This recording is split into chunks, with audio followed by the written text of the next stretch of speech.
નાની પાવડ ગામે સરપંચ સામેના આક્ષેપો બાદ ખેડૂતોના નિવેદન. લાભાર્થીઓને નિયમ મુજબ તમામ લાભ મળ્યા. થરાદ તાલુકાના નાની પાવડ ગામે ખેત તલાવડી અને મનરેગા યોજનામાં કથિત ગેરરીતિના આક્ષેપોને લઈને ગરમાયેલો મામલો હવે નવા વળાંક પર પહોંચ્યો છે. થોડા સમય અગાઉ ગામના એક વ્યક્તિ દ્વારા સરપંચ સામે આક્ષેપો કરવામાં આવ્યા હતા, જેના પગલે સરપંચે ગામના ખેડૂતો અને યોજનાના લાભાર્થીઓને બોલાવી સમગ્ર મામલે હકીકત રજૂ કરી હતી.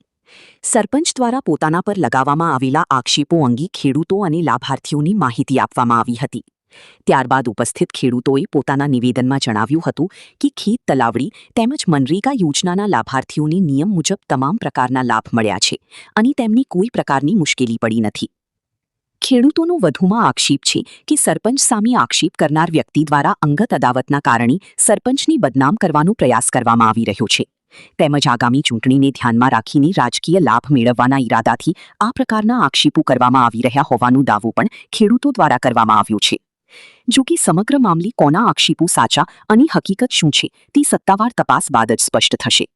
સરકારી યોજનાઓમાં થયેલી કામગીરી, લાભાર્થીઓને મળેલા લાભ અને આક્ષેપોની તટસ્થ તપાસ થાય તો સમગ્ર મામલાની હકીકત સામે આવી શકે છે. આ બધું વસ્તુઓ તેને મળવાની છે, મળી ગઈ છે. બધા પ્રેમ ભાવથી કર્યું છે. કોઈ આમાં વિખવાદ ખોટો કર્યો છે નહીં. આ બધું છે જમી બાબતનું. આયાને બીઓને ઈરો એમ કહે છે કે મારું કાળું ગાડી લીધેલો છે, એ હારું હું કરો છો. પછી અમારા બધા બોલ્યા છે ને પછી એ વખતે જીત્યા છે ને આ બધું તદ્દન ખોટું છે. આમાં કોઈ સાચી વાત છે નહીં. અને સોટણી આવે છે એટલે ભાગલા પાડે એટલે આ જીત થાય.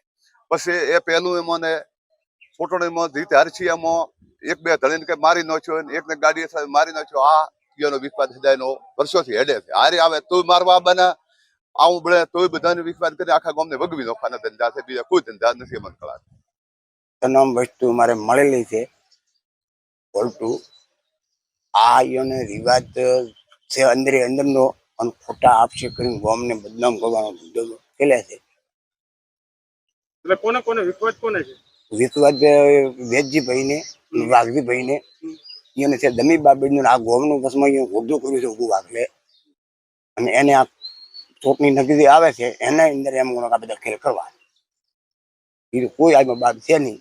બધાને મળી ગયું છે. નકા સરકાર પેલા તપાસ કરે, કોઈનું બાકી નીકળે. હું બેઠો ત્યારે નાની પાવડ જે અત્યારના વાઘાભાઈ જે વિરોધ કર્યો છે એ અંગત વિરોધીઓનો છે, જે અમારો કોઈ ગામનો વિરોધ નથી.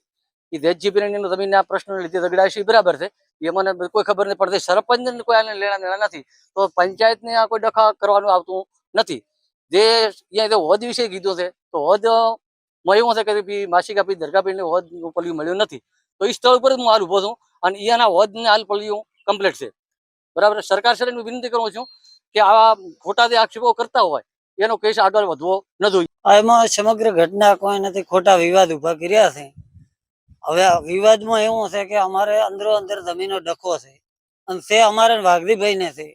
પંચાયત ને સરપંચ ને ખોટા આક્ષેપ કરીને લારી પીડ્યા છે. પછી પોતાનો કેવા આક્ષેપ એવા છે કે નરેગાના હોદ સરપંચ ખાઈ ગયા તો નરેગાના 38 આયા છે, એના પલિયા કમ્પ્લીટ પર ધરાઈ ગયા છે. ખેડૂતના ખાતામાં કાયદેસરની મજૂરી જતી રહી છે. 4 વર્ષની અંદર નવા 150 હોદ બનાવ્યા છે, એ કમ્પ્લીટ છે. પછી કોક 4 મહિના પછી આવે છે ચૂંટણી, એટલે મહેન્દ્ર રાજ રમત ની ચૂંટણી રમત કરે છે સરપંચ હારું કરે.